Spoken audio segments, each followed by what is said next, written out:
Hey YouTube, Dawson Ryder here. Welcome to my review for the Power Rangers Lightning Collection 2-pack from the MMPR TMNT crossover. This pack includes Red Ranger Raphael and Foot Soldier Tommy. Literal foot soldier. But before we get started, let's talk about the accessories real quick, just to get that out of the way. Outside of the holding weapons hands that Tommy has on him, he comes with your standard closed fists. And outside of the holding weapons hands that Raph has on him, you have some posed and closed fist hands for him as well. You also got some effect parts. You have this punching effect, which can be used for Tommy. A swiping effect here for Raph's weapons. And of course a lightning effect, which you could technically use on either one. You got some alternate heads. For Tommy, it's just a foot soldier mask. So if you're just like really about that anti-Tommy mood, you can just have this be a foot soldier figure. Or if you want an army build, you could probably pick up a couple of these. But you know, wait for a sale if you want to do that. And then you got Raph's alternate head here, so you can put Turtle Head Raph on there, which is neat, and I think these all look pretty good. Now let's talk about the figures. Let's start with Raph, because my general review is going to be, not blurry, my general review is going to be the same as the one for Black and Red, or Black and Blue, I guess Black and Red too, but is that I really do like these figures for the most part. They're not my favorite design overall conceptually like when we first saw them, but they've really grown on me. But I just think it's really cool that we have these, and I really like these figures, and I do like the designs after they've grown on me. And there is some minor nitpicks to be had, especially one with this one I guess people are upset about. But for the most part, I think they're really good figures. I think the paint overall looks good, the gold looks really nice. It's the same thing with Shredder's. It's got this really nice kind of deeper gold color, but it also shines a little bit, but you don't get that really dull urine feeling, or color, not feeling. You have even details there for like the Tyrannosaurs coin. Right here you can actually store the weapons, which is cool.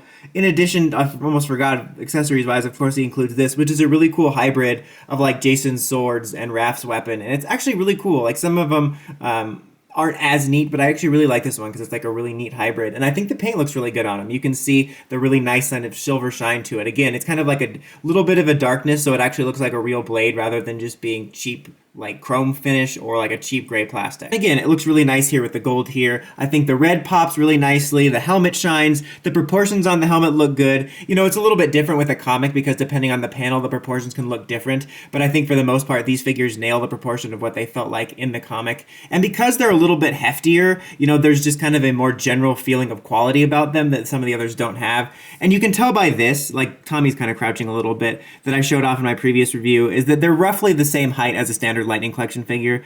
I feel like some people, including myself, thought they were going to be a little bit shorter for some reason, just by a little bit, like more stout, but they're basically the same size, give or take.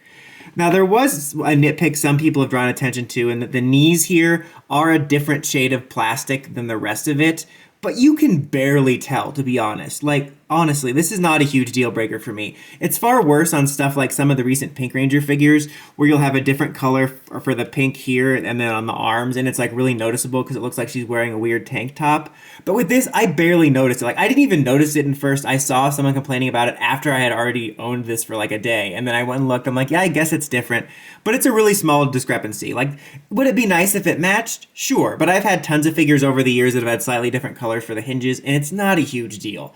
Like, there's definitely some things the Lightning Collection can improve on, but this is one of those ones that it's like, who cares? Anyway, articulation-wise, pretty much your same stuff here. You have a nice ball joint here, swiveling at the leg. Got your knee joint here. And you have the nice hinge joint here at the foot. You don't really have the waist and chest articulation like normal because he's all bundled up here. You can see it's actually available under there, but it's kind of hard to access because of the shell. And then you have a nice ball joint here on the head, so you can go all the way around and get some good movement. You have the nice hinge joint here and ball joint here at the arm, elbow joint, swiveling at the fist, and thankfully no loose joint problems for this guy. Spoiler alert, but I do have a loose joint problem on one of them, but he is not one. But let's go ahead now and take a look at Tommy and review a figure type we have not taken a look at yet. Okay, so here for Tommy, is one of the lesser exciting ones. I wasn't as excited by this as I was the Turtles, obviously, but I think it's mostly actually a pretty cool release. Like you see here, he has this sort of like masked version of him, but you can actually take it off here. This little scarf piece is separate. You can display him as a headless mannequin, but also the mask piece is separate, so you can take it off and just have a normal head sculpt. And I do have some thoughts on this here, which I'll get to in just a second, but I like that there's a little bit of variety there. So you can take it off there, you can add this scarf, You can have the mask version, which I think is the overall coolest one. And so I just like that. I like the customization options. And also, as I mentioned, if you just want to have a foot soldier, you can have a foot soldier. And the colors on them are rather basic, but I think they get the job done. I mean, there's not really a whole lot you can do. It's just gray with a little bit purple. I think both colors look good. They kind of have a nice finish to them. They don't feel cheap, especially the gray, which can often feel cheap. I appreciate the little details there to make it seem like actual cloth and whatnot. Obviously, he also has the additional accessory of this sword, which looks fine. You know, it's a generic sword. There's not a whole lot you can do to mess it up. He basically has all the same articulation that I covered with this guy, except his chest and waist can move. He's got the hinge and ball joint there. And thankfully, no loose joint problems. And I find him to be overall a really solid figure. Like, I don't really have any problems with him. I think he's a pretty good addition, you know, and it rounds out the group. And I think doing this one would open the door maybe for us to get the figures of the Rangers ninja outfits. Like, because when they transformed into turtles in the comic, the Rangers got these really cool ninja outfits, and I would love to see those if they gave them the comic heads and not the show heads. And that's really my only complaint here, and it's more of a personal nitpick, is the head sculpt here is using kind of a live action version extension of Tommy's mullet look. And he does kind of look like this in the comic, but it's a little bit more of the season 2 Tommy or White Ranger looking hair. And it's not even so much about the hair, guys. It's about, I want us to get comic heads that look like they're from the comic book, especially with these, when they're very obviously comic characters.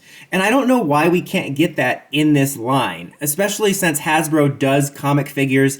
They just did the Marvel What If figures, and they didn't try to push those into a live action casing. They actually made them look like the style, and I want these figures to look like the comic characters, not the show characters. And I feel it especially stands out for me when everything else is comic booky cartoony. I don't want the old and busted 90s heads. I want the new hotness comic. But that's kind of more of a personal thing, and it's more criticism of the line overall than necessarily the specific figures. I just don't know why we can't get comic cartoony heads, because it's not as if it's outside of Hasbro's skill set. Overall, guys, that's about it for this one. Overall, I think this is a solid 2-pack. I think if you collected the first one and you're interested in this, I can definitely recommend it. Really, my only nitpicks are my personal feelings on the head sculpt and the stupid knee joint thing, which I think is honestly meaningless. But otherwise, I still think they're 2 really good figures, and they round out the collection nicely. I do have some thoughts overall on how they packed the last 2 packs between this one and the April one, but I'll save my thoughts on that for the next review, because I maybe would have done it differently. But just looking at this set on its own, you get another solid turtle figure and a pretty cool Tommy foot soldier figure, even if he's not as exciting as the turtles ones. But that's about it for this one, guys. Until next time, don't forget, like, comment, subscribe, and climb the steps and ring that bell so you get notifications for my videos. Dawson Ryder, signing out.